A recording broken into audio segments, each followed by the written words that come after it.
Hello friends, welcome back to my another mini blog.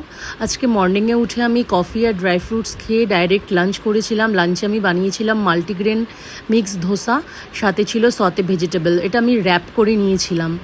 তারপরে আমি খেয়েছিলাম ওয়াটারমেলন, আর তারপরে আমি খেয়েছিলাম মৌসম্বি জুস।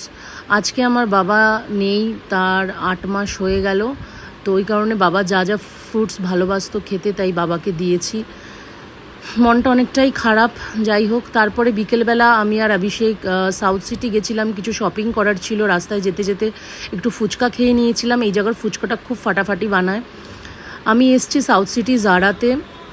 আমি এখন কিছু loose T shirt and shirts and trouser নিতে এসেছি, বিকজ আমার ওয়েট অনেকটা বেড়ে গেছে। আমি ততদিন আমার ওয়েট একটু কম না হচ্ছে, আমি এখন এইগুলোই পরবো, লুজ লুজ। তারপরে সাউথ সিটি মলে এতটাই ভিড় ছিল, মানে মলটা ফাঁকা ছিল, বাট বাইরে